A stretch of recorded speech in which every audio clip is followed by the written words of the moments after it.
We're going to hear from Andrew Donovan, a gifted individual who understands about creating and creation, and he's going to share with us about the creation paradox this evening. Andrew.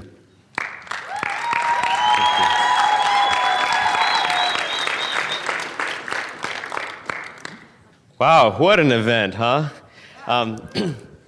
There's such a seamless flow with all of these talks, and it's amazing to me because these speakers didn't all coordinate together exactly what they were going to say, and everything just flows so perfectly together. And even the being able to hear from Rob and his wife about what we're creating in terms of healing the world around us, it's so fitting.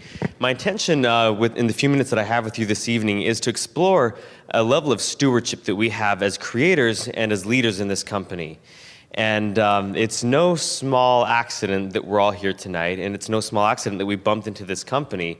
And I know that we're all here because we've had experiences with the oils and the products that have changed our lives. We're also here because we want to create. And that's what I'd like to speak to you about tonight. Just a little note, I have a few charts that I'm going to put up on the screen here. A few charts here, and you don't have to take pictures if you're interested in them because we have printed handouts that will be in the back afterward. And same with any of the slides. If you want pictures of the slides, you don't have to take pictures because I loaded them up on a website for you. So there you go. All right, here we go. So I found that the most beautiful things in our existence all come down to some kind of paradox. And this is what I think about. When I'm driving in the car, I don't listen to music. I either listen to Jack Canfield or I think. And I found that there's so much beauty in understanding the paradoxes of our existence. And tonight, I'd like to share with you 3 paradoxes that are deeply a part of how we create in life. And so the first paradox is our identity already is, which means that who we are fundamentally is permanent. It's fixed. We have a sacred spiritual center. And my mind always goes back to the definition of namaste. When Jeffrey and I finished Bikram Yoga in Lehi, Utah, the instructor who owns the studio, she always says, there is a place in you. It's a space of light, a space of love, of light, of integrity. It's a space where the whole universe dwells. And that space also exists in me, and it honors that same space in you. Namaste. And that, to me, that's what this means. Our identity is, our spiritual center is a place that is permanent. And the paradox is that we create whom we become. And I'm going to show you what I mean by that.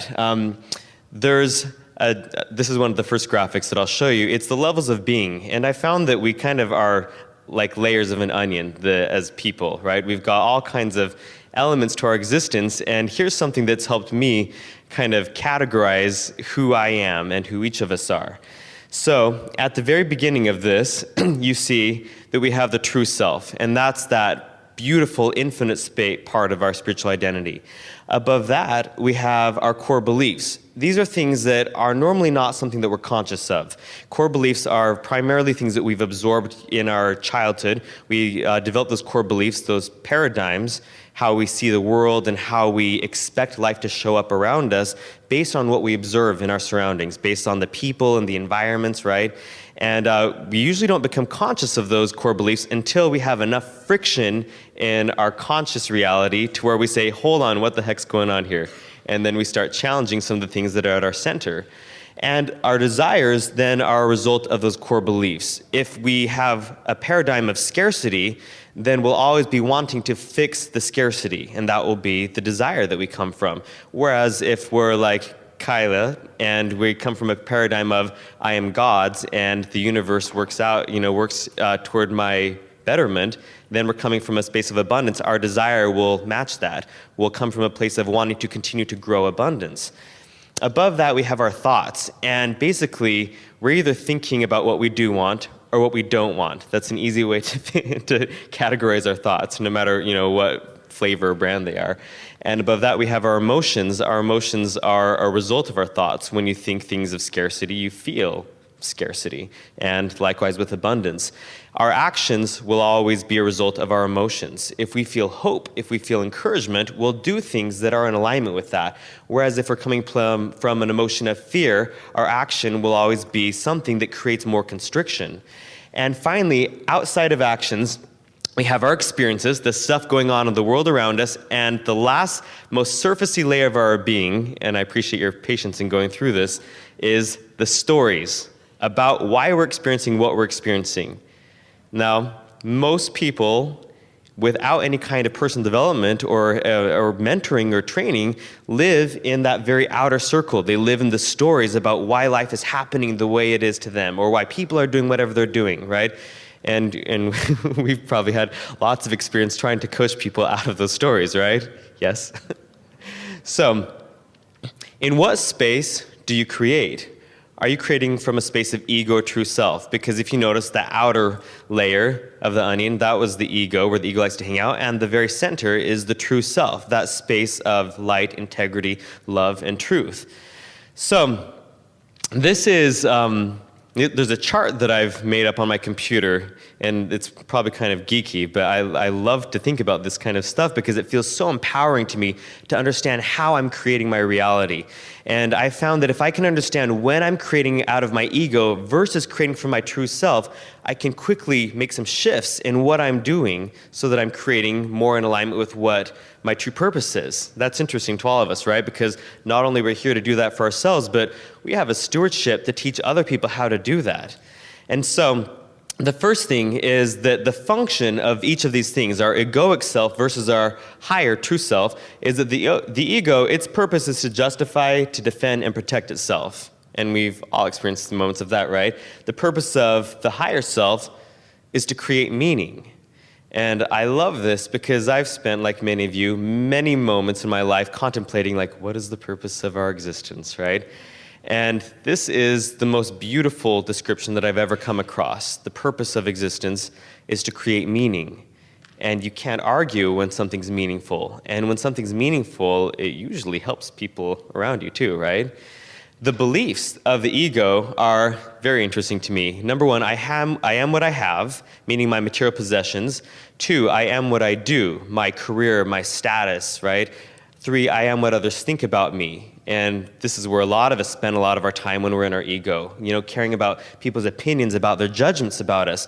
Number 4, I am separate from others, meaning that my stuff is my stuff and your stuff is your stuff, and I'm going to show up in the world and you do whatever you want, and maybe it'll come together. And without this belief, there's unity. With this belief, there's division. Number 5, I am separate from what I lack. And this is one that was very hard for me to understand when I heard this. I am separate from what I lack basically means that your identity is built around what you aren't. It's built around scarcity. Does that make sense? And so if an easy example is when I was young, we moved to Highland, Utah when I was in 3rd grade, and it was a really old town. There was a stop sign and one of those gas stations that had the weird little flippy numbers, when you fill up your tank. And then they put, a few years later, they put a stop light, and it was crazy. We had so much technology in Highland. And around that same time, they started building all these new subdivisions, like these really big fancy houses. And I would look at that in my family. We were like lower end of middle class. And I would look at these nice houses, and I would feel like I wasn't as good as those people. I was separate from what I lacked. And then the last one is interesting. I'm separate from God. And that's where we see ourselves as unworthy of love, unworthy of goodness, right? And then the things that the self-actualizing person, the higher self, believes is, I exist independent of the good opinion of others, meaning that your worth is intrinsic. The second is, I act without investment in dominion over others. That means that I allow you to show up exactly as you are, and I do nothing except honor that. Number 3 is, I act without attachment to outcome. I will always have a goal. I'm always going to have an intention. I always have somewhere where I'm going. And I also am totally fine with the fact that it's going to look like this. Right? And then number 4, this is the most beautiful one to me. I see God in everything, everyone, everywhere. I see God unfolding in everything, everyone, everywhere. Every process, every word, every action that any human being ever takes, that's the process of God unfolding. Now, the intentions of these two sides of ourselves are interesting too. The ego wants control It wants love and approval. And I'm going to tell you, the reason why this is what the ego wants. The nature of wanting insinuates that there's a deficit of it, right? The want is different than a deep godly desire. So wanting love is kind of stupid because there's not a shortage of love. That's impossible, right? And then wanting security and survival, it's a false thing to want because there is no such thing as a lack of security. In this very moment, in this exact moment of your existence, I want you to notice where you're sitting. Notice that you're breathing. Is there enough air? Does anyone not have enough oxygen? Okay. That your cells are working, right? Okay, you might have some health problems, but at this exact moment, is everything working okay? Yeah. And is there enough gravity to keep you on your chair? So, okay, no one's floating off their chairs. Great. So there's in this moment and in every moment, security is, survival is. And then even if your physical body was obliterated, you still exist. And then the fourth thing is the ego wants separation, meaning nobody understands what I'm going through, right? Or you can possibly comprehend what this feels like. And so we separate ourselves from other people, or our downline does that from us. and we maybe do that with our upline, right? And the separation doesn't help. Versus the things that the true self wants, it's to fulfill and manifest unattached intentions. And when you have unattached intentions, you're just there to create. You just create, and it's the most beautiful thing. Now, there are things that the ego thinks about, okay? The kinds of thoughts that the ego has. I focus on what I don't want, and the true self, I focus on what I do want. And that's a pretty easy thing to gauge, right? If I'm feeling conflict, it's pretty easy to look at my thoughts and figure out, am I thinking about the story that I hate, or am I thinking about what would really be wonderful to me? There is energy that the ego and the higher self experience. Here's the ego, space of energy, okay? The feelings. Raise your hand, please, if you've ever experienced something from that list. And then here's what the true self experiences. And the reason why I have energy or feelings on here is because we think about emotions as, they're things that turn on and off and they can change really fast. But to me, everything you see on that list on the left, those are states of being. They're not whimsical feelings that are changing constantly. When you achieve a state of being, that's just where you kind of hang out. And sure, there's there are fluctuations on what happens, and you have things that happen unexpected in life, but that's your emotional set point, and that's a beautiful space to be. And then the actions of the ego. This is what the ego does. It resists, it controls, it holds grudges, right? It justifies, it defends.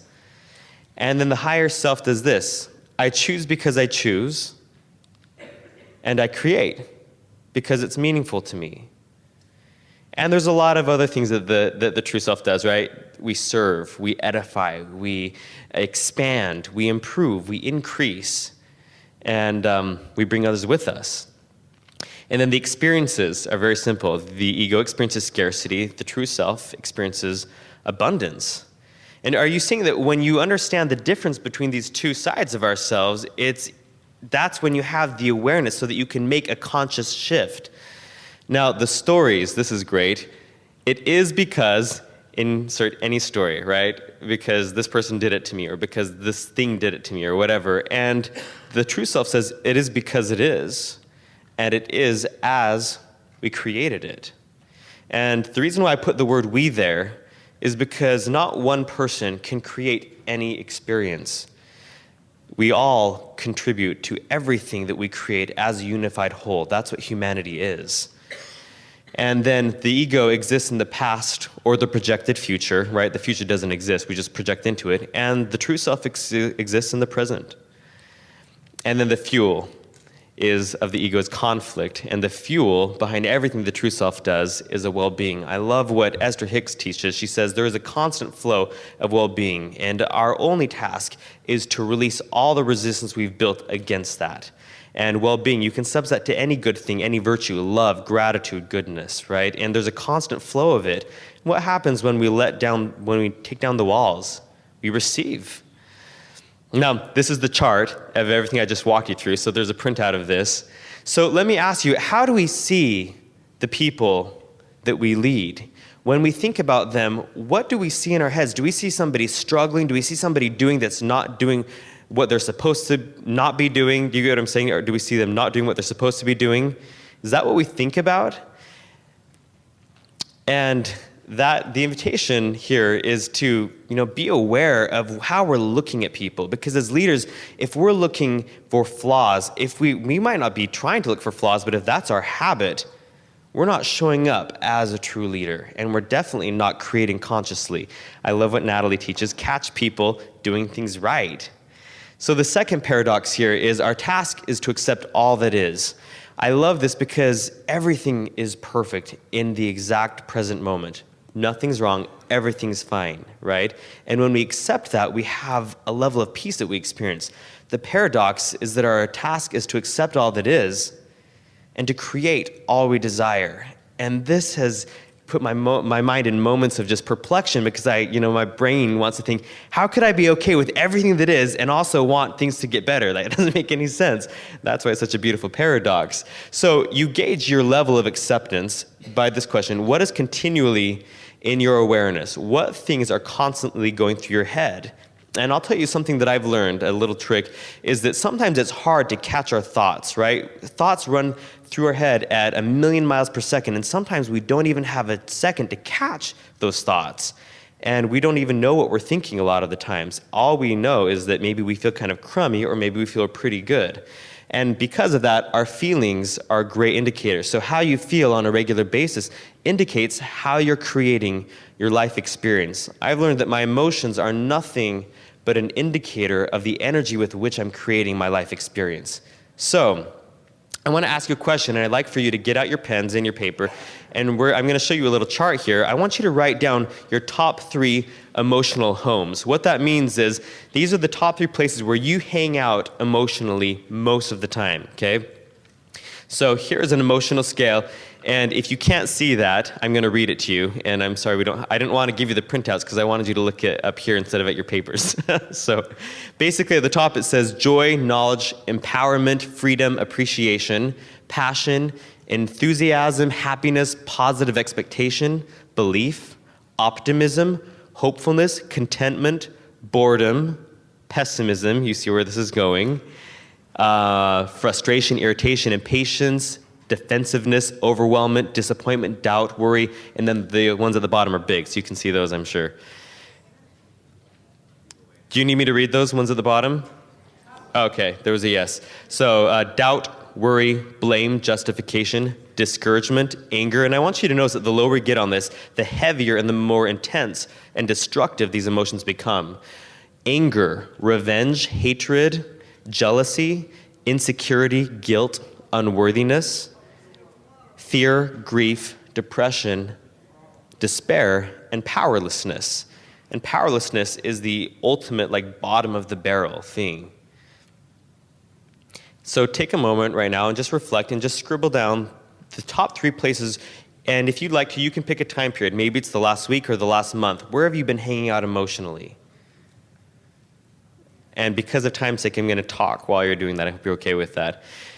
Wherever you're hanging out emotionally, that's what you're creating more of. And you might have a great story to explain why you're hanging out there. But independent of the story, that's still what you're creating more of. And the top 7 places on that emotional scale, that space of joy and enthusiasm and optimism and hopefulness, that's where you want to be hanging out with, because that is what feels wonderful. And the reason why it feels wonderful to us is because that's what's in alignment with our true selves. You know that little star at the center of the levels of being? That's this. It's a state of being. So my next question for you is, how do we feel about the people whom we lead? And I know that we've all run a whole host of emotional roller coasters with the people that we lead, right? And a lot of times we have those moments where we just feel so profoundly humbled by our relationships, our connections with those people. And we've also had moments when we feel the bottom of that the ugly part of that emotional scale, where we're disappointed, right? And the reason why we get to ask ourselves this question is because if I feel discouraged about some leader on my team, I am not in a space to serve that person. I'm not serving that person. And if I'm not serving that person, I'm not helping them become better. And fundamentally, I'm not leading, because leaders have followers and they're all traveling toward a common destination. And it's always somewhere higher on that emotional scale, isn't it? So I'd like you to meet the glass. This is the glass half empty, and people who say that are pessimists, and that makes, like, a typical skeptical customer, right? Here is the same glass. This time it's half full. This is an optimist, and the people who are this make really good intentional customers or intentional builders. Meet the same glass. This glass is refillable. And this is an entrepreneurial mindset. And the people who are great with this glass are leaders. And there's one more glass that you might not be expecting. This is a dotted glass. It's kind of a silhouette. And this glass is a projection of me. Because I know that everything that I experience or perceive in my reality is nothing but a projection of who I perceive myself to be. So how can I lead other people to greatness, to higher levels of love, of joy, if I'm not perceiving that within myself? This is a conscious creator. And fundamentally, the people who do this, they're influencers. So here are the glasses. And the one that I love is, of course, the influencer glass. So are we coming from a place of scarcity or abundance? What I love about science is that the deeper we get into science, the more it verifies and offers validation to things that used to be called esoteric or woo-woo, right? Where we say that, we attract what we think about, and, the secret kind of stuff, right? And I love that physics is showing us that everything is energy, and that all energy in the universe is connected. So that's why that belief of, I'm separate from others, and I'm separate from what I lack, and I'm separate from God is such a silly thing to believe, because it's literally impossible to be separate except for in your perception. The universe is constantly expanding. And the reason why this is interesting to us as leaders is because if we remember that the purpose of our existence is to create meaning, there's more meaning today in the world than there ever has been. And the reason why is because there are more people, expressions of God, than there ever have been. And so no matter how many faults or weaknesses there are in the human population, in the teams that we lead, in ourselves, in our families, we're here to create meaning, and we're always expanding, and we're all here to see how can we bring more, how can we experience more of those good things. And the truth is that sometimes we get in those egoic traps, right? And we're always seeking to create meaning, and sometimes we really stink at it, okay? And sometimes we see people that come to us for help, and they're kind of stinking at it right now. And that's where we, as leaders, get to acknowledge from what energy, from what kinds of thoughts, from what beliefs am I creating my experience and inviting the people that I lead to create their experiences. And when we come from that space, that's when our invitation is so true and resonant, and that's where people want to follow. So the last paradox is, I'm going to actually tell you just a little bit about it before I reveal what it is, because I'm going to end this and just invite you to contemplate this last paradox on your own. But I'll tell you a few things about this paradox. There's a quote that I shared in the Build Guide video, if you saw that. It's from the book Cloud Atlas. And David Mitchell, he says, "My life amounts to no more than one drop in a limitless ocean. Yet what is any ocean but a multitude of drops?" And that of course, there's a paradox, right? That I am so small and insignificant, and yet I am the same as the entire great whole. And the fascinating thing about this is that we'd say, who owns that ocean? Not one drop owns that ocean or owns a bigger part of that ocean, right? It's all so equally important, and it's also insignificant at the same time.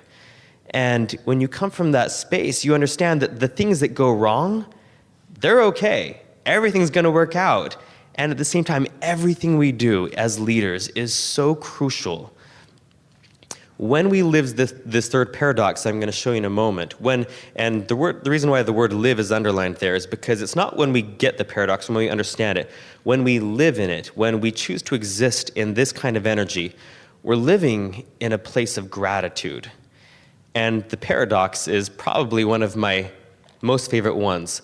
The whole of existence is ours, meaning that everything that is good, everything that is beautiful, it's for us. You know, nature is for us. The whole of how the human body's created and how plants grow and how everything just seems to work out in the evolution of this planet, it's for us. It's all ours. And the paradox is that we're entitled to nothing. And the only thing that I have to say about that paradox is thank you, thank you, thank you.